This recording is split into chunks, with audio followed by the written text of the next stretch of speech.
시댁 10년 전. 어머님, 아버님 안녕하세요. 처음 뵙겠습니다. 앞으로 잘 부탁드릴게요. 아이고 어서 와요. 찬민이에게 이야기 많이 들었어요. 어쩜 이렇게 고울까? 어머, 웬 안개 꽃다발을 사왔어요? 아, 안개 꽃말이 어머님 감사거든요. 찬민 씨 잘 키워주셔서 이렇게 제가 만날 수 있었으니 너무 감사해서 사왔어요. 좀 수수해 보이더라도 제 마음이라고 생각하고 받아주세요. 여기 어머니 치즈케이크 좋아한다고 하셔서 사왔는데 입에 맞으셨으면 좋겠어요. 저희 동네에서는 유명한 곳에서 사오긴 했는데 어떨지 모르겠어요. 어쩜 이렇게 센스가 넘쳐. 역시 듣던 대로 대학 교수라더니 다르네요. 달라. 세상에나 포장도 고급스러운 것이 딱 봐도 달라 보이네. 어서 앉아요. 차는 뭘 마실래요? 커피 줄까? 아, 저는 커피는 안 마셔서요. 혹시 홍차 있을까요? 사실 이 치즈케이크 홍차가 잘 어울린다고 들었거든요. 거기 사장님이 프랑스에서 케이크 공부를 하고 오신 분인데 홍차랑 같이 먹으면 풍미가 좋다고 추천을 해주시더라고요. 어머, 그래요? 그럼 그래야지. 예, 큰애야. 얼른 홍차 좀 내와봐라. 그리고 이 케이크도 잘라서 내와봐. 이것 봐라. 어쩜 이리 고급지니? 이 꽃도 얼른 꽃병에 꽂아두고. 집에 홍차가 없어요, 어머니. 어머니 집이니 더 잘하시잖아요. 커피나 아니면 오미자차나 유자차 있는데 그중에서 마시는 건 어떠세요? 어머니 시원한 오미자차 좋아하시잖아요. 아, 그렇지. 내가 홍차를 안 마셔서 참. 여기는 우리 큰며느리예요. 곧 우리 큰아들이랑 찬민이도 같이 들어올 거야. 이제 형님이 될 사이지? 커피는 안 마신다고 하니 유자차 어때요? 날도 추워지는데. 아, 그럼 어머니, 제가 나가서 홍차를 좀 사올게요. 이건 달달한 거랑 같이 먹기는 좀 안 어울려요. 제가 생각이 부족했네요. 얼른 나가서 사올게요. 아이고, 무슨 소리야. 여기 길도 모르면서. 그냥 앉아 있어요. 가도 우리 큰애가 가면 되지. 아니에요. 제가 죄송해서 어떡해요. 제가 얼른 나가서 사오면 되죠. 괜찮아요? 아이고, 아니라니까. 큰애가 얼른 나가서 홍차 좀 사와라. 요 앞 슈퍼 가면 되잖아. 어딘지 알지? 아, 그렇긴 한데 커피 안 마시면 녹차는 어때요? 집에 녹차는 있어요. 단 게 안 되면 녹차 마시는 건 괜찮지 않아요? 아, 녹차요? 아, 근데 그 홍차 특유의 향과 어울리는 케이크인데 어머님에게 딱 그 느낌을 제가 맛보여드리고 싶은데 힘드시면 제가 얼른 다녀올게요. 길만 알려주세요. 제가 길은 엄청 잘 찾아요. 아니에요. 제가 다녀오면 되죠. 그럼 어머니 잠시만 기다리세요. 힘드셔서 어떡해요? 죄송해요. 제가 꼭 그 홍차랑 같이 먹는 치즈케이크를 먹으면 좋을 것 같아서. 어머니, 죄송해요. 죄송은 무슨. 괜찮다. 큰애야, 얼른 좀 다녀와라. 응? 네, 그럼 두 분 말씀 나누시고 계세요. 저는 부글부글 끓는 속을 꾹 참고 집을 나와 슈퍼로 갔습니다. 그게 10년 전 동서와 저의 첫 만남이었죠. 우아한 실크 원피스에 하얀 안개꽃 꽃다발을 안고 예쁜 케이크 상자를 들고 온 동서는 참 예뻤습니다. 우아하고 말투도 여성스럽고 교양이 넘쳐 보였죠. 하지만 처음 만나는 사이에 홍차 타령을 하지 않나 기어이 처음 만나는 손이 동서를 슈퍼로 보내 홍차를 사오게 만드는 폼이 영 별로였습니다. 세상에는 홍차랑 안 먹으면 먹다 죽은 케이크라도 있는 법인지 기가 막혔죠. 하지만 시모는 예뻐 죽는 막내 아들, 그러니까 시동생과 결혼한다고 찾아온 동서에게 한눈에 빠져 그런 행동 같은 것은 눈에 들어오지도 않는 듯 보였습니다. 하긴 늘 저를 보고 호쾌하고 걱실걱실한 것이 장군감이라며 못마땅해 하는 시모에게 동서가 얼마나 예뻐 보이고 천사처럼 보일지는 짐작이 가기는 했어요. 약간의 허영기와 공주병이 있는 시모와 딱 어울리는 한 쌍이었죠. 홍차를 사서 돌아오는 길 한숨이 절로 났습니다. 집 10년 전. 내가 오늘 기가 막혀서 진짜 오늘 인사 온 도련님 결혼할 사람 있지? 무슨 일이 있었는지 알아? 너 왜? 잠하고 얌전하고 이쁘기만 하던데. 당신까지 그러기야? 아니 글쎄 케이크에는 홍차가 어울린다고 박박 우겨서 처음 보는 나에게 결국 홍차 사오게 만들었잖아. 커피도 싫다, 녹차도 싫다, 유자차도 싫다. 얼마나 어이가 없던지. 뭐? 홍차가 꼭 있어야 했나 보지. 그냥 아무거나 먹으라 하지 그랬어? 절대 안 된다잖아. 그 케이크 사온 집 사장이 꼭 홍차라 먹으라고 했대. 어머니도 막 사오라고 하시고. 더 기가 막혔던 건 뭔지 알아? 뭔데? 기껏 홍차 사와서 물 끓여서 만들어 갖다 바쳤더니 역시 인스턴트 홍차는 맛이 떨어진다느니 자기가 나중에 맛있는 잎차를 사서 끓여 드리겠다느니 홍차는 이렇게 우리는 게 아니라 몇 분을 해야 한다느니 내 앞에서 일장연설을 하더라니까? 내가 기가 막혀서 얼마나 잘나고 고상한 척을 하던지. 너무 그러지 말고 그냥 예쁘게 봐줘. 처음이라 더 잘 보이고 싶었나 보지. 아무리 어머니에게 잘 보이고 싶다고 그랬다고 쳐. 그럼 나는? 나는 손이 동서인데 눈에 안 보이나? 어쩜 그렇게 무시를 할 수 있는지. 기분 풀어. 눈치가 좀 없나 보네. 그냥 당신이 윗사람이니 그러려니 하고 봐줘. 당신은 그렇게나 마음이 넓어서 좋겠어. 당신은 어머니가 당신 아내는 처음 볼 때부터 나보고 억세 보인다는 둥, 여성스럽지 않다는 둥 그런 말을 하면서 구박했던 건 기억 안 나? 그 이후로 지금까지 나보고 촌스럽다는 둥, 행동거지가 거칠다는 둥, 뭘 할 때마다 그렇게 구박하고 난리를 쳐대시더니 도련님 결혼할 사람에게는 왜 그렇게 보자마자 난리야? 예쁜 원피스 차려입고 고고하게 와서 손가락 하나 까딱 안 하고 주는 대로 먹고 주는 대로 마시고 딱 일어나서 가는 게 그렇게 좋아? 나는 무슨 도도한 손님 모시는 것 같았어. 아무리 그래도 결혼하면 손이 형님이 되는 건데 나만 식모야. 내가 아까 다 같이 저녁 먹을 때 얼마나 짜증이 났는지 알아? 도련님도 그래. 결혼할 여자가 그러면 본인이라도 눈치껏 행동하던가. 해볼래 해가지고 내가 왔다 갔다 하는데도 한마디도 안 하고. 아니, 내가 그 아가씨 물까지 갖다 떠받쳐야 해? 뭐? 너무 찬물은 속이 놀래서 못 먹어? 자기는 미지근한 물을 늘 마신다고? 진짜 상전이 따로 없네. 상전이 따로 없어. 그래, 그건 당신이 맘 상할 만했어. 아마 처음 와서 그런 거겠지. 결혼하면 달라질 거야. 너무 마음 쓰지 마. 그리고 우리 엄마 스타일 알잖아. 원래 그렇게 이쁜 옷 입고 고고한 척하는 거 좋아하셔서 그래. 자기가 딱 원하는 스타일의 며느리가 와서 너무 좋은가 봐. 찬민이도 워낙 오래 짝사랑하던 사람이랑 결혼하는 거라 지금 한참 좋을 때지. 시간 지나면 또 달라지겠지. 왠지 별로야. 하는 행동도 그렇게 뭔가 느낌이 쎄해. 세상에 지 혼자만 잘나고 다른 사람은 다 지 밑에 있다는 투야. 특히 나를 아래로 내리 깔아보는 느낌이 들어. 얌전하고 고고한 척하지만 예의가 없고 아나무인인 것 같아. 설마 당신이 오늘 기분이 상해서 그런 느낌이 드는 걸 거야. 걱정 마. 내가 더 잘해줄게. 나는 그런 공주가보다 당신처럼 털털하고 솔직한 사람이 좋아. 나만 좋으면 되잖아. 그게 그렇게 간단한 문제가 아니잖아. 이제 가족이 될 건데 게다가 당신이랑 도련님 둘 다 아버님 회사에서 일을 하고 있는데 그거 핑계로 어머니가 얼마나 나를 자주 부리시는데 이제 결혼하면 자주 볼 텐데 딱 봐도 나 이제 공주님 둘 모시는 하녀가 되게 생겼어. 그건 내가 미안해. 내가 중간에 엄마에게 이야기할 테니까 너무 걱정 말고, 응? 아이고, 당신이? 내가 그렇게 들들 볶일 때도 말 한마디 못하던 사람이 잘도 하겠어. 몰라. 이도저도 안 되면 확 뒤집어 엎을 거야.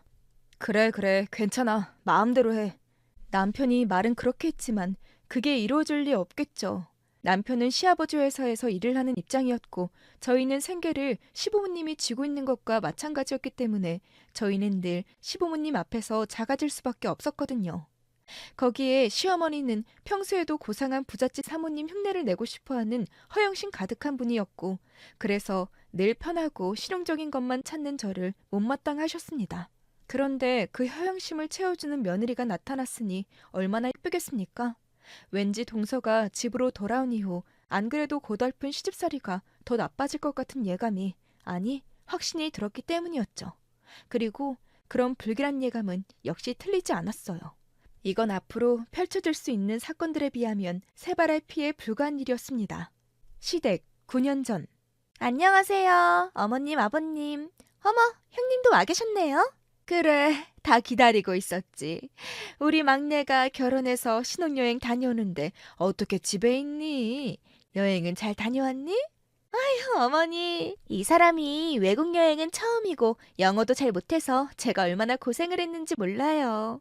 음식 하나 시키는 것도 다 제가 하고 그랬다니까요. 도련님 대학 다닐 때 외국 교환학생 다녀오시지 않았어요? 영어도 잘하시잖아요. 그게 제가 학생 때만 가봤지 뭐 좋은 식당이나 이런 데 가본 적이 있어야죠 뭐. 그동안 잘 지내셨죠? 레스토랑 에티켓도 모르고 호텔 매너도 잘 모르던데요? 외국에서 학교 좀 다녔다고 외국 생활을 아는 건 아니죠.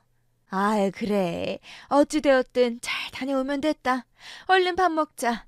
한국 음식 먹고 싶었지? 저는 익숙해서 괜찮은데 이 사람은 한국 음식 굉장히 그리워하더라고요. 그렇지? 이거 된장찌개 냄새예요? 형수님이 끓여주신 거죠? 저 너무 좋아요. 감사합니다. 아유, 촌스럽긴. 저렇다니까요. 참, 어머니, 이거 선물이에요. 아버님 선물이랑 현님이랑 아주머님 선물도 있어요. 얼른 풀어보세요. 어머, 이게 뭐니? 머플러야? 어머, 고아라. 색도 너무 이쁘고 곱구나. 네, 그쪽 나라는 실크가 유명해서요. 한국보다 가격은 싼데 품질은 훨씬 좋아요. 어머니에게 너무 잘 어울리세요. 너무 고맙다. 참 곱고 예쁘네. 큰애야, 너도 한번 풀어봐라. 아, 향수네요. 고마워요. 네, 형님은 이런 거 잘 안 쓰실 것 같아서요. 저는 예쁜 옷도 좋지만 몸에서 좋은 향기가 나는 것도 너무 좋거든요. 형님도 그렇게 한번 해보세요. 시동생과 동서가 결혼하고 신혼여행에서 돌아오는 날, 결혼을 하고 나서인지 동서의 잘난 척은 끝이 없었습니다. 눈에 뻔히 보이는 허영과 잘난 척에 저는 장단을 맞춰줄 생각이 전혀 없었죠. 사실 시동생은 외국 대학에서도 교환학생으로 오래 있었고 영어 같은 외국어도 능통했습니다. 그래서 시아버지 사업에 함께 일을 하면서도 외국 상담은 전부 시동생이 맡아 하고 있는 상황이었는데 동서의 말만 들으면 영어라고는 한마디도 못하는 사람을 데리고 다닌 것 같았죠.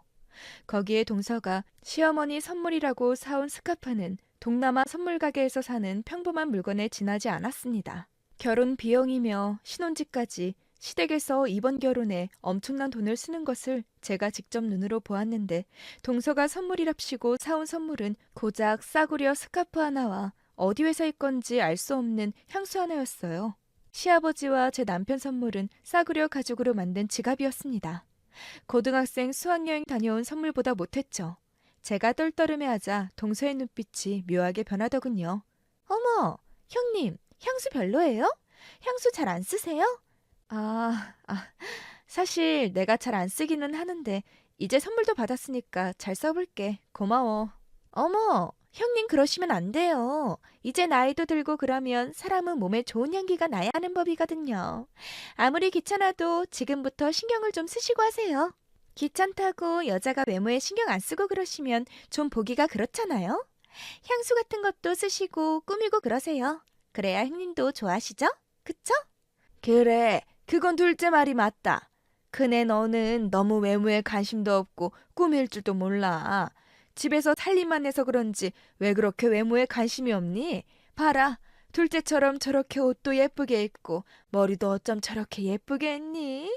뭐 하나하나 센스가 전부 넘치잖니? 너 오늘도 너무 곱구나. 어쩜 너 큰애한테 이런 것 좀 가르쳐줘라. 어머님, 형님은 형님 나름대로 스타일이 있는 건데 너무 그러지 마세요. 다 각자 취향이 있는 거죠 뭐. 제 표정이 점점 안 좋아지는 것을 느꼈는지 남편이 나섰습니다. 찬민이 너는 여행 다녀왔으면 아버지 양주 좋아하시는데 그런 거 하나 사왔어야지. 우리는 어디 여행 가면 집사람이 아버지 양주랑 어머니 화장품 꼭 신경 써서 사오는데 이게 다니?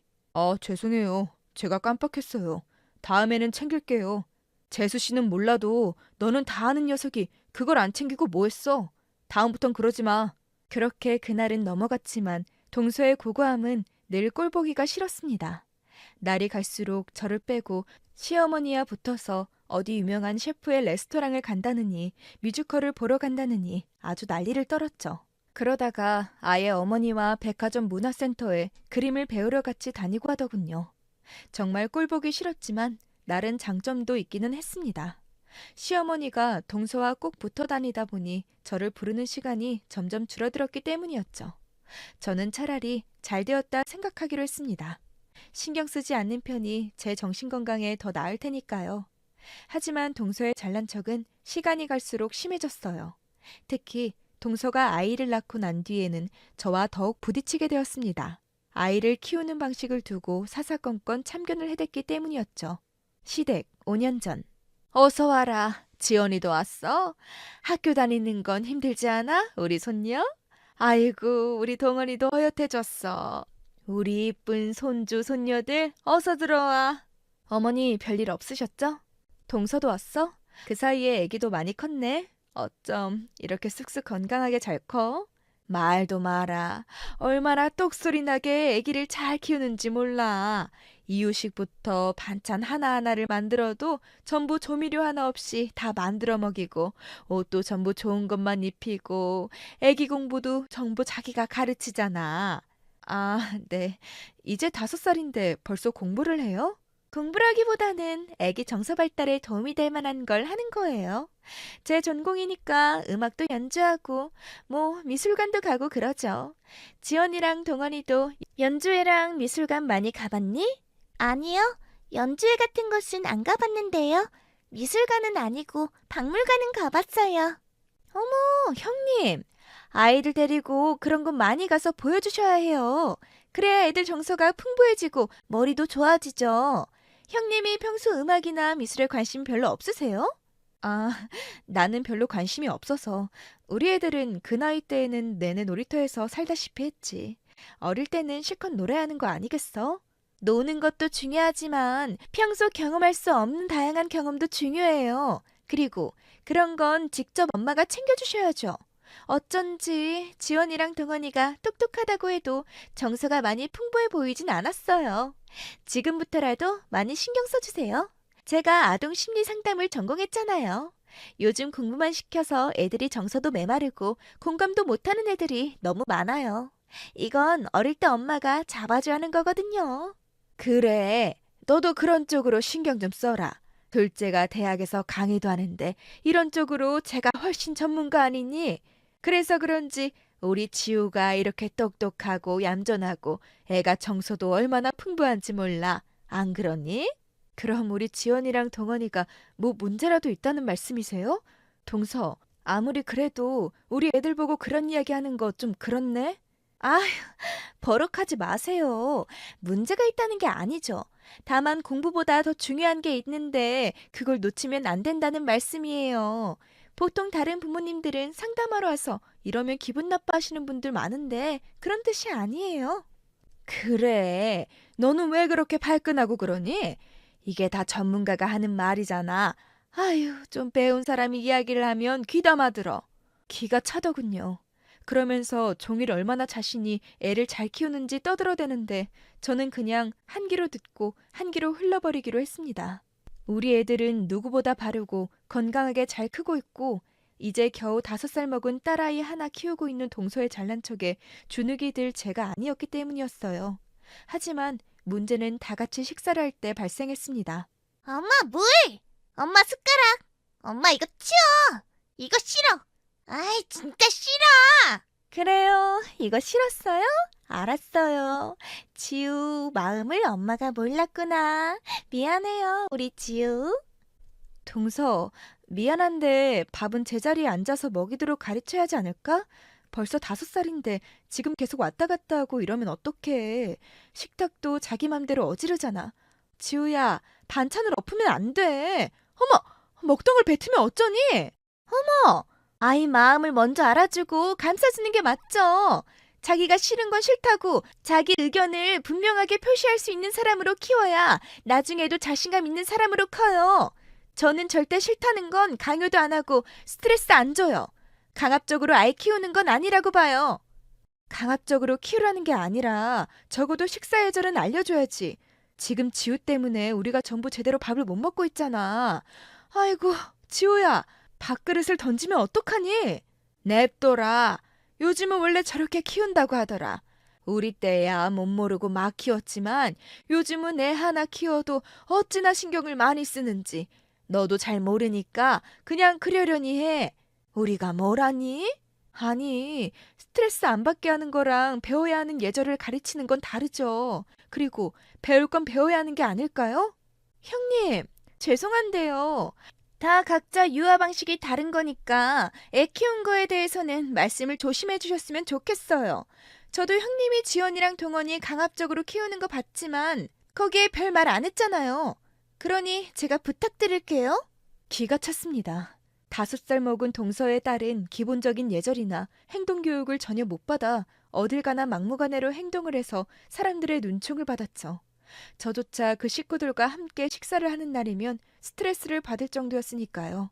그런데도 동서는 아이의 마음을 이해해줘야 한다며 그걸 전부 다 받아주고 있는 꼬락서니가 너무 보기 싫었어요. 그러고도 우아를 떠는 모습이 과간이었죠. 시조카는 크면 클수록 더 버릇없는 나이로 자랐습니다. 집, 현재. 엄마, 엄마, 지우 좀 말려줘. 엄마. 왜 그래? 무슨 일이야? 지우가 내 방에 들어와서 내 인형을 달라고 하잖아. 내가 제일 아끼는 거라고 해도 안 돼. 그러다가 이걸 찢었어. 남편 생일을 맞아 오랜만에 시댁 식구와 동선의 가족이 우리 집으로 온 날이었어요. 시조카가 마구 제 딸의 방으로 들어가 인형을 달라고 떼를 쓰다가 뜻대로 되지 않자 딸이 그리고 있던 그림을 찢어버린 것이었습니다. 눈물을 뚝뚝 흘리는 아이디로 얼굴이 빨개져서 악을 쓰는 시조카가 보이더군요. 이거 내일 학교에 내야 할 숙제잖아. 아니, 이걸 찢으면 어떡해? 그리고 그 인형 내놔. 이건 언니가 제일 아낀 인형이라서 안 돼.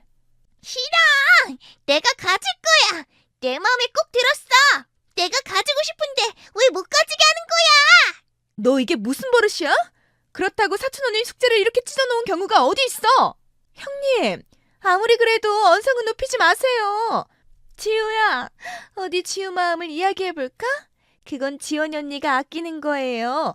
이리 와서 지우 마음을 이야기하고 어떻게 할지 생각을 이야기해볼까요? 지금 우리 아이는 눈물을 뚝뚝 흘리고 있는데 우아한 원피스를 차려입은 동서는 지 자식의 마음을 달래주려 가냘픈 목소리로 지 새끼만 챙기는 꼬락서니가 얼마나 부하가 나던지요. 그래놓고 지 딸내미를 꼭 안고 애를 달래듯 다독이며 고상한 목소리로 아이에게 사정을 하듯 말하는 꼴에 정말 속이 터져나갔습니다. 그러고도 저에게 훈계를 해대더군요. 형님, 지우가 언니에게 사과하겠대요. 그렇지? 그렇게 사과하는 거예요? 아이 참, 잘했어요 우리 지우. 너무 예쁘다. 지연아, 뭐하니? 동생이 사과하면 받아줘야지. 언니가 동생 잘못을 받아주고 용서를 해줘야 우리 지우가 사과하는 아이로 크는 거야. 얼른 괜찮다고 해줘야지. 아니, 그냥 이렇게 넘어가는 거야? 이런 일을 하면 혼 좀 내야지. 지금 언니 그림을 다 찢었잖아. 형님, 애를 혼내고 훈육하겠다고 언성을 높이고 화만 내는 게 교육이 아니에요. 왜 아이가 그런 생각을 하고 그런 행동을 하는지 먼저 들어봐야죠. 그렇게 이야기해도 저희 지우 금방 뉘우치고 사과하잖아요. 그래 큰애야. 너는 왜 애가 좀만 잘못해도 언성부터 높이고 혼부터 낼 생각을 하니? 둘째 봐라. 얼마나 우아하고 조용해. 언성 한번 높이지 않고 조용조용 잘 해결을 하잖아. 너도 좀 배워라. 안 그러니? 형수님, 이 사람이 워낙 마음도 약해서 언성 한번 높일 줄 몰라요. 그래서 애한테도 늘 부드럽게 말하고 다독이는데 좀 답답해 보여도 이해해 주세요.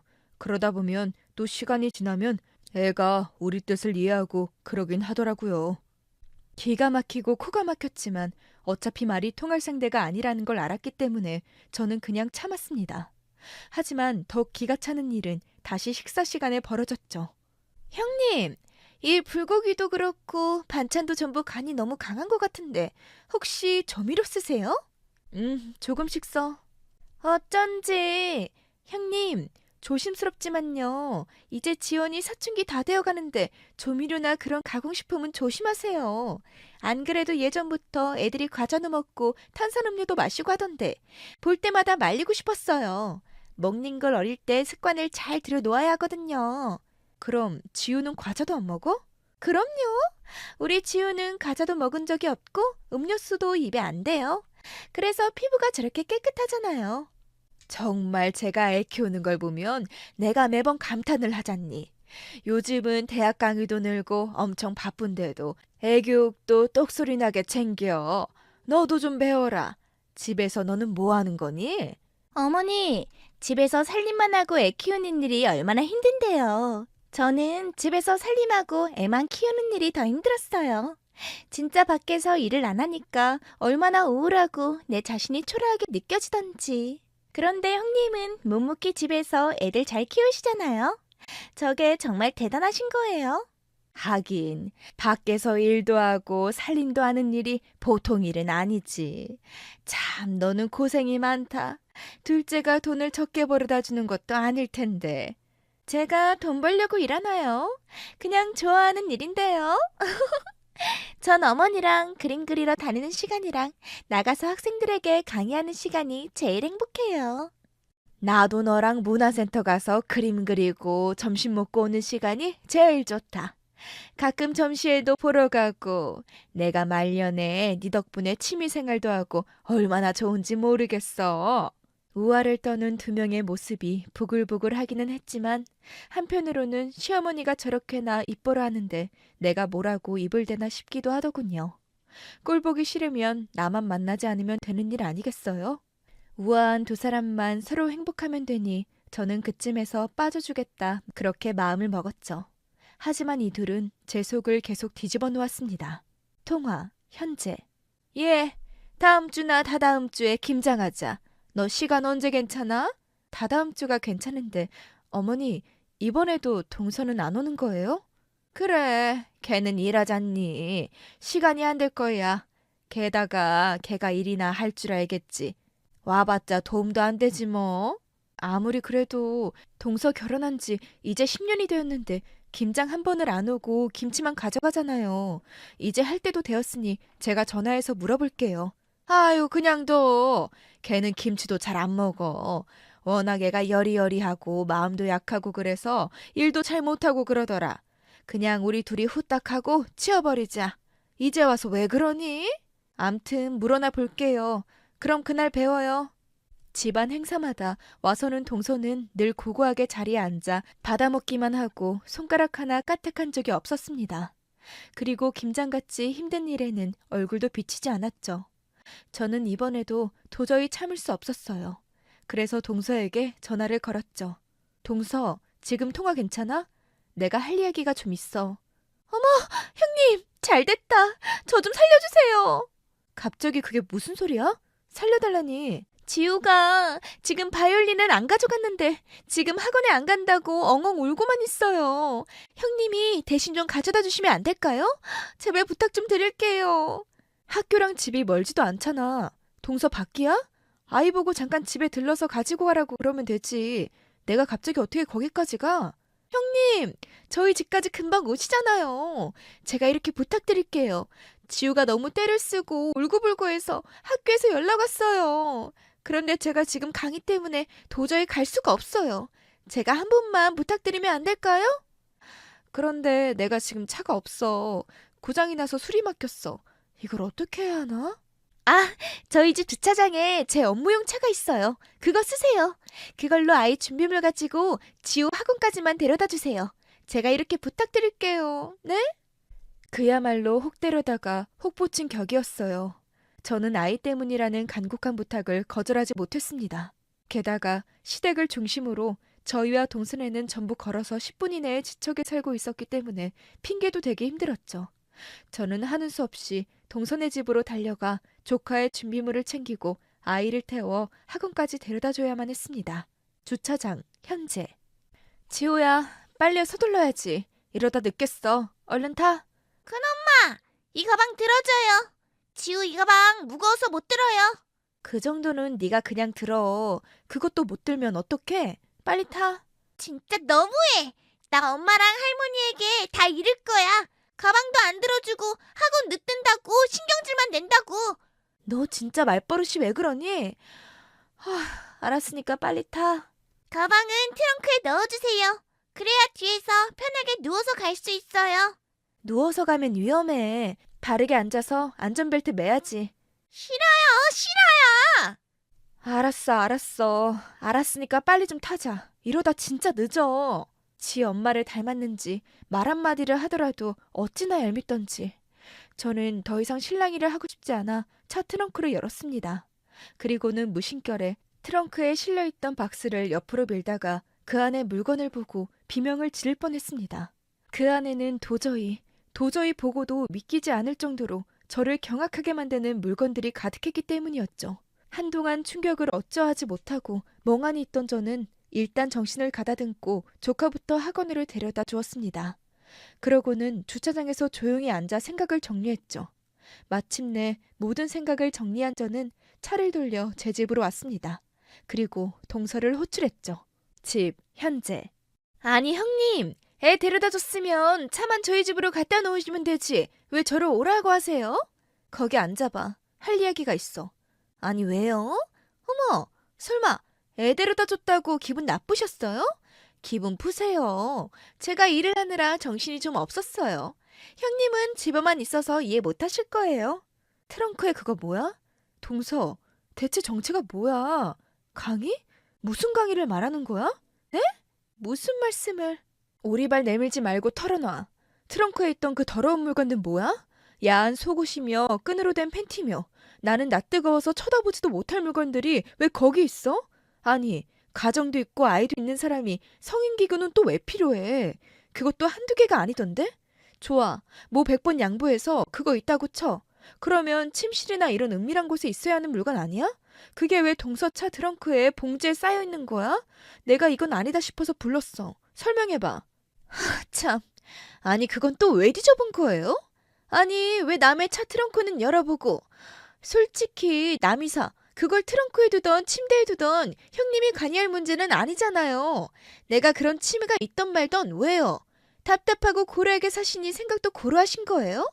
요새 그런 거 많이 써요. 뭐 어쩌라고요? 내가 너 그렇게 나올 줄 알았어. 세상 우아한 척은 다 하면서 그렇게 고고하게 굴더니. 야, 그럼 이 사진은 뭐야? 내가 다른 것 때문에 그러는 줄 알아? 이 더러운 사진은 뭔데?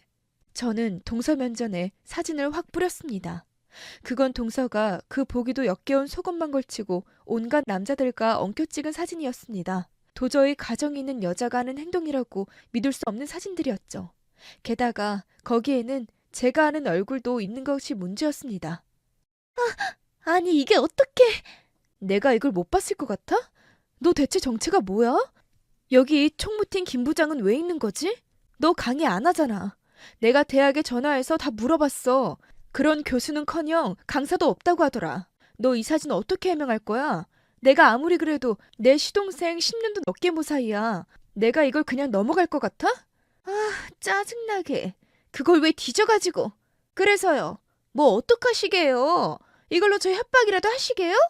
어이가 없네. 해명하거나 변명이라도 해야 하는 거 아니야? 너 바람 피웠니? 그것도 김 부장이라? 이 다른 남자들은 뭐야? 돈 드릴게요. 그러면 되죠?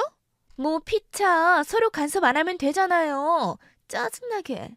이걸로 형님 노릇 하고 싶은가 본데 그냥 돈 좀 줄 테니 입이나 다물어요. 네? 진짜 기가 막혔습니다.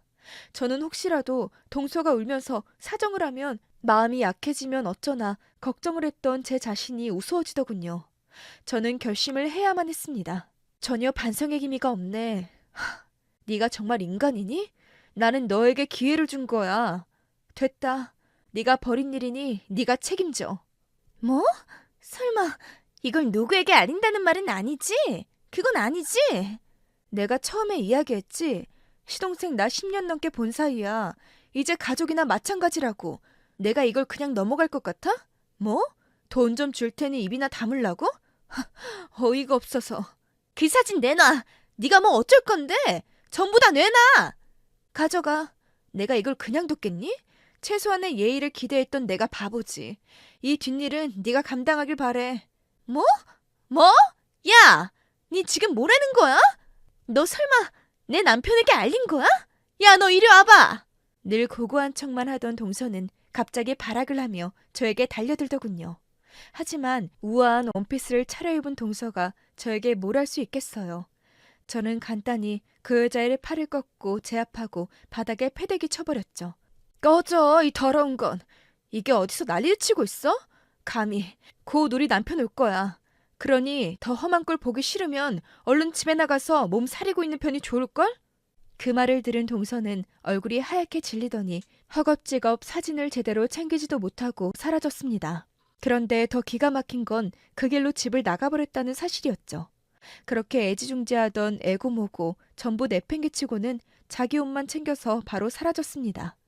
애는 데리고 할 시간도 없었으면서 자기 패물이며 값나가는 것들은 빼놓지 않고 알뜰하게 챙겨나갔다고 하더군요. 저의 연락을 받은 남편은 회사 총무팀 김 부장을 불러 바로 닥달을 했죠. 그런데 그 인간 입에서 나온 말은 충격 그 자체였습니다. 정말 죽을 죄를 졌습니다. 정말 딱 한 번 같이 술 마신 것밖에 없었어요. 예전에 회사 행사에서 전무님이랑 오셔서 얼굴튼 이후로 어찌나 전화를 하시던지 제가 그때는 미쳤었나 봅니다. 자꾸 할 얘기가 있다고 만나고 하는데 호기심도 들고 해서 나가보니 아무래 그래도 그렇지 유부녀라는 걸 뻔히 아는 사람이 김 부장 자네도 가정이 있는 몸이잖아. 연락이 와도 거절을 했어야지. 죄송합니다. 제가 거절을 하니까 남편에게 제가 연락을 자꾸 한다고 할 거라고 협박을. 제발 제 집사람에게는 알리지 말아주세요. 부탁입니다. 제가 제 발로 나가겠습니다. 부탁드릴게요, 이사님. 집안은 발칵 뒤집어졌습니다. 알고 보니 동서는 김 부장에게 접근해 한 해 동안 불륜관계를 즐겼다고 하더군요.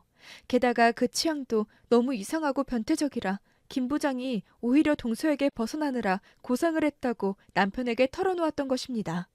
무엇보다 가장 충격적이었던 건 사실은 총무팀 부장이었던 김 부장을 협박해 회사 돈까지 빼달렸던 것입니다.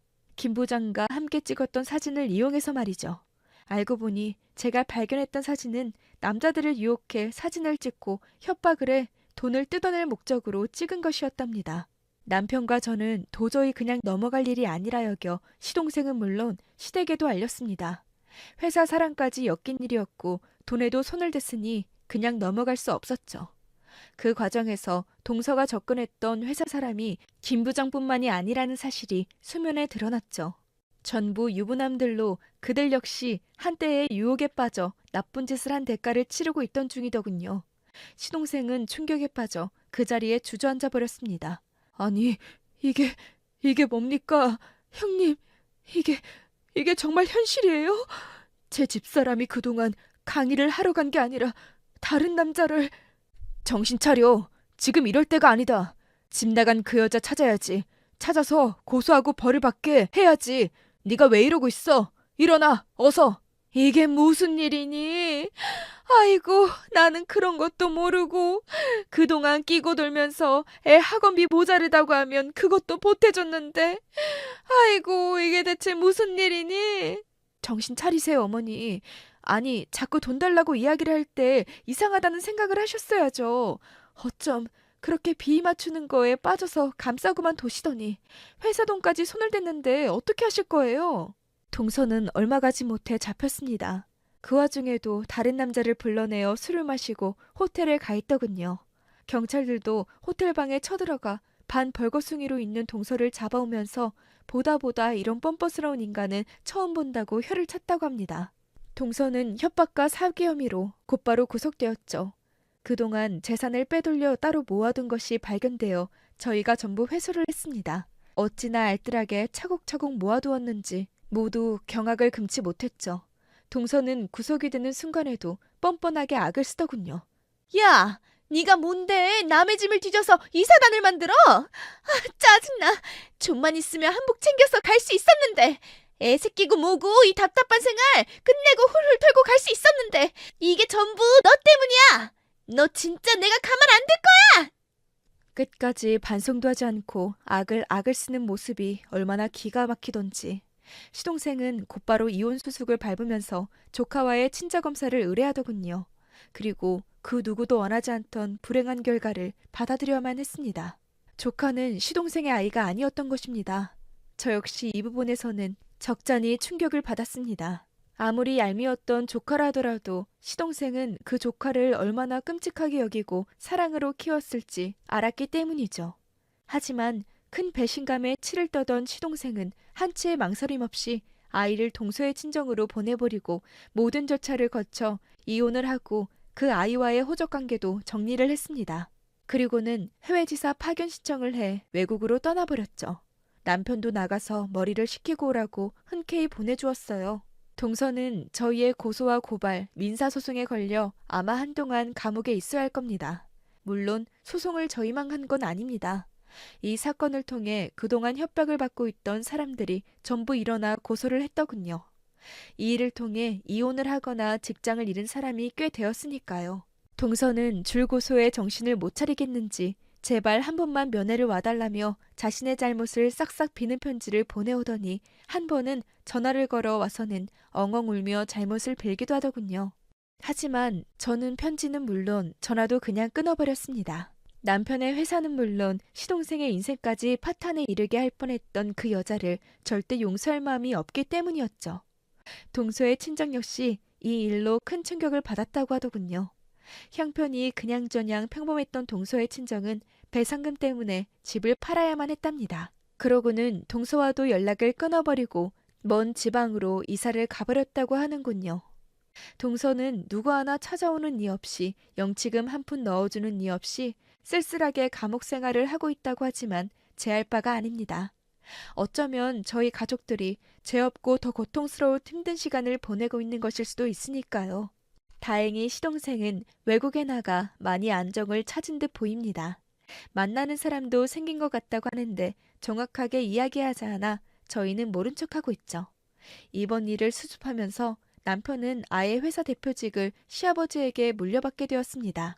그래서 조금 더 바빠지게 되었죠. 하지만 회사를 더 잘 키우기 위해 노력하고 있는 저는 최선을 다해 내조라는 중입니다.